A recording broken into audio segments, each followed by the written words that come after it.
One prominent group of anti-slavery activists were the Quakers, the first religious group on either side of the Atlantic to come out against slavery. This house was home to a family called the Richardsons. It was Ellen, her sister Anna, and her husband Henry. They were radical Quakers. And in the 1840s, it was in this house that Frederick Douglass stayed while he was in Newcastle.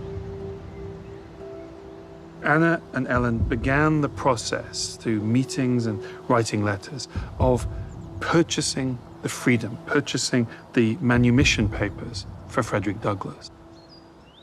However, the transaction arranged to purchase Douglass's freedom was for some deeply problematic.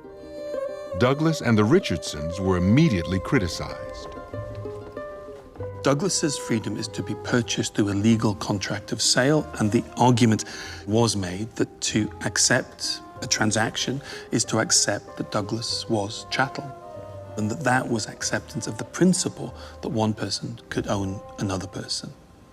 One of the people who makes this argument is the abolitionist Henry Clark Wright, and he wrote a letter to Frederick Douglass, and that letter, along with Frederick Douglass's response to it, was published in this newspaper, The Liberator, the great American abolitionist newspaper. This is from January 1847.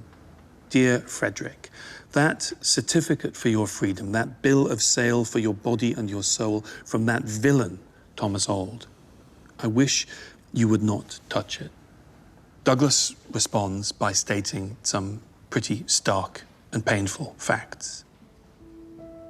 He says, I am legally the property of Thomas Auld, and if I go to the United States, Thomas Auld, aided by the American government, can seize, bind, and fetter me, and drag me from my family, and feed his cruel revenge upon me, and doom me to unending slavery. And Douglass rejects this idea that by purchasing his freedom, that he is accepting the idea of property in men. He says that it is almost like giving money to an armed robber. You're not accepting the morality or the legality of being mugged or being robbed at gunpoint when you hand your money over